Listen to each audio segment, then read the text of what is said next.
हळद रुसली कुंकू हसलं. मालिकेच्या आजच्या भागात कृष्णा इकडे मंग्या काकाला शोधायला आलेली असते. परंतु मंग्या घरी कृष्णा त्याला इकडे तिकडे सगळीकडे शोधत असते. परंतु कृष्णाला मंग्याचा कुठेही थांगपत्ता लागत नाही. तेवढ्यात तेथे दुष्यंत येतो. दुष्यंतने कृष्णाच्या मोबाईलमध्ये ट्रॅकर हे ॲप डाउनलोड केलेलं असतं आणि म्हणूनच दुष्यंतला कृष्णाचं लोकेशन माहीत पडतं आणि दुष्यंत कृष्णाजवळ येतो. बाळजाबाईने इकडे मंग्याला पकडलेलं असतं आणि त्याच्याकडून खोटा गुन्हा कबूल करून घेतलेला असतो. हे सर्व मंग्याला आठवत असतं. जमिनीचं कर्ज वाढवून जागा हिसकावून घेऊ किंवा बाहेर शिकायला गेलेल्या मंग्याच्या मुलीच्या जीवाची धमकी देऊन बाळजाबाईने मंग्याकडून हा गुन्हा कबूल करून घेतलेला असतो. म्हणजेच एका अर्थी आपला गुन्हा लपवण्यासाठी बाळजाने मंग्याला ब्लॅकमेल केलेलं असतं. मंग्या स्वतःच्या तोंडाने गुन्हा कबूल करतो आणि हे ऐकून कृष्णाला खूप वाईट वाटतं. कृष्णाच्या डोळ्यातून पाणी येत असतं. मंग्याला बघून कृष्णा म्हणत असते, मंग्या काका, तुमचा काय बी दोष नसताना तुमच्यावर लय मोठा अन्याय झालाय बघा. पण मी देवी आईची आण घेऊन सांगतो, एक ना एक दिवस मी तुम्हासनी न्याय मिळवून देईन. थोड्या वेळाने कृष्णा इकडे तिकडे फिरत असते. एवढ्यात तेथे आढळराव येतात.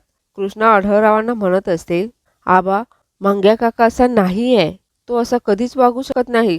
माझ्याच नाही तर कोणाच्याही बाबतीत मंग्या काका असा नाही वागू शकत. मी हे सर्व दुष्यंतला सांगायचा खूप प्रयत्न केला, परंतु ते काय बी ऐकून घ्यायला तयारच नव्हते. त्यांचा फक्त त्यांच्या आईवर विश्वास आहे.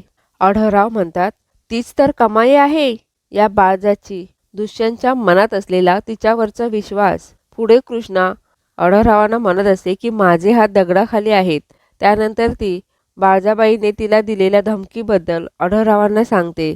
आढळराव म्हणत असतात, तू शब्दाने बाळजावर कितीही आरोप केलेस ना, आणि ते जरी खरे असतील ना तरी सुद्धा ते दुष्यंताला पटणार नाहीत आणि त्यातनं हाती काय बी लागणार नाही. त्याने फक्त तुमच्या नात्यामध्ये फूट पडेल. कारण दुष्यंताच्या डोळ्यावर कशी बाळजाच्या ममतेची पट्टी लागली आहे हे सर्व आढळराव कृष्णाला पटवून देत असतात. बाळजाने 26 वर्ष हळूहळू दुष्यंतच्या मनात आपल्या विरुद्ध, या गावच्या मातीच्या विरुद्ध कसं विष पेरलं हे आढळराव कृष्णेला सांगत असतात. आणि ते विष असं चढलंय दुष्यंतच्या अंगात, ते असं काय एका दिवसाने उतरणार आहे होय? कृष्णा म्हणत असते, बरोबर बोलताय तुम्ही. इतक्या वर्षात या घरात राहून जे तुम्हाला जमलं नाही ते मला कसं काय जमेल? आढळराव कृष्णेला म्हणत असतात, जमणार नाही असं नाही, जमेल, एक ना एक दिवस जमेल. परंतु तुला त्यासाठी बाळजा विरोधात एक एक पुरावा गोळा करावा लागेल आणि या गोष्टीला वेळ द्यावा लागेल. कारण दुष्यंत हा ऐकीव गोष्टींवर विश्वास ठेवत नाही, तर समोर दिसलेल्या गोष्टींवर आणि पुराव्यांवर विश्वास ठेव, आणि त्याबद्दलचे पुरावे जर सापडले ना तरच बाळजाचा निकाल लावता येईल. यावर कृष्णा म्हणते, हो आबा, या सगळ्यामध्ये दुष्यंत सरकारचा ममतेवरचा विश्वास उडेल आणि त्यांना खूप मोठा धक्का बसेल. आढळराव म्हणतात, हो बसेलच ना, कारण तुला जेव्हा बाळजाचं सत्य कळलं तेव्हा तुला केवढा मोठा धक्का बसला होता. कारण ज्या आईला आपण देवीच्या स्थानी ठेवतो ती एक देवी नसून अशी कैदाशीन आहे हे कळल्यानंतर धक्का बसेलच ना. यावर कृष्णा म्हणत असते, मी दुष्यंत सरकारला कधीही एकटं नाही सोडणार. मी सावरेन त्यांना, पण काळ्या मातीची आणि देवीची आण घेऊन सांगते, एक ना एक दिवस त्या बाळजाबाईंचा खोटा, कपटी, पाताळयंत्री चेहरा दुष्यंत सरकार समोर आणणार म्हणजे आणणारच. आढळराव यावर म्हणत असतात, तुम्ही ते करू शकाल हे ठाव आहे आम्हासनी. त्यानंतर आढळराव कृष्णेला उद्या संक्रांत आहे असं म्हणून संक्रांतीची आठवण करून देतात आणि छान जोमाने दुष्यंतबरोबर पहिली संक्रांत साजरी करा असंही सांगतात आणि ते तिथून निघून जातात. दुसरीकडे बाळजाबाईने कृष्णेला आपल्या रूममध्ये बोलवलेलं असतं. कृष्णा रूममध्ये जाते. बाळजाबाई कृष्णेला संक्रांतीसाठी एक काळ्या कलरची साडी देते आणि म्हणत असते, तसं तर संक्रांती दिवशी आम्ही खूप साऱ्या गोरगरिबांना मदत करत असतो. कृष्णा म्हणत असते, अन्यायाचा दरबार भरवणाऱ्या बाईच्या मनात असं अचानक प्रेम भरून आलंय, ते कसं काय बरं? यावर बाळजाबाई म्हणत असते, अगं उद्या संक्रांत आहे आणि ही रांगडे पाटलांची घरंदाज पिढीजात साडी आहे आणि ही साडी तुला दान म्हणून ठेव. कसं आहे, उद्या संक्रांत आहे, गावामध्ये कुजबूज व्हायला नको की नव्या सुनबाईला साडी दिली नाही म्हणून. रीतभात आहे, परंतु तू भीक समजून घे.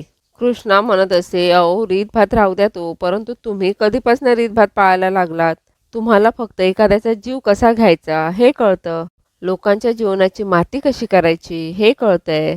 कठोकारस्थान करण्यात एकदम माहीर आहात बघा तुम्ही. अशा रीतीभाती पाळणं शोभत नाही हो तुम्हाला. यावर बाळजाबाई म्हणत असते, तुझ्या मंग्या काकाला शिक्षा दिली म्हणून खूप वाईट वाटतंय का तुला? खूपच जिवारी लागलाय तुझ्या. पुढे बाळजाबाई म्हणत असते, एक सांगू का, अगदी खरं खुरं हा, उद्याची जी संक्रांत आहे ना ती तुझ्यावर यायला पाहिजे, म्हणून मला ही जोमाने साजरी करायची आहे. यावर कृष्णा म्हणते, अहो सणावाराच्या दिवशी तरी चांगला विचार करा. बाळजा म्हणते, माझ्यासाठी तू आमच्या घरातनं आणि आमच्या आयुष्यातनं जाणं ह्यो चांगला विचार आहे. कृष्णा म्हणते, मग ह्यो तुमचा चांगला विचार ह्या जन्मात खरा उतरणार नाही. तुम्ही जर माझ्यावर संक्रांत आणली ना तर म्या तुमच्यावर किंक्रांत आणन, हे ध्यानात ठेवा. पुढे कृष्णा तिळाचे लाडू बनवत असते. एवढ्यात तेथे दुष्यंत येतो. दुष्यंत सुद्धा कृष्णेला तिळाचे लाडू बनवायला मदत करतो. दोघेही संक्रांतीसाठी तिळाचे लाडू बनवत असतात. लाडू बनवत असताना दोघेही खूप रोमॅन्टिक झालेले असतात.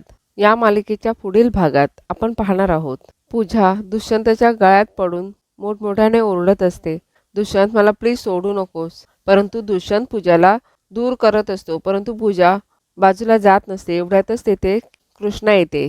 पूजा इकडे कृष्णेला खोटं काहीतरी सांगत असते. दुष्यंत इकडे म्हणत असतो, काहीही झालं तरी कृष्णाला मला पूजाबद्दल सगळं काही सांगायला पाहिजे.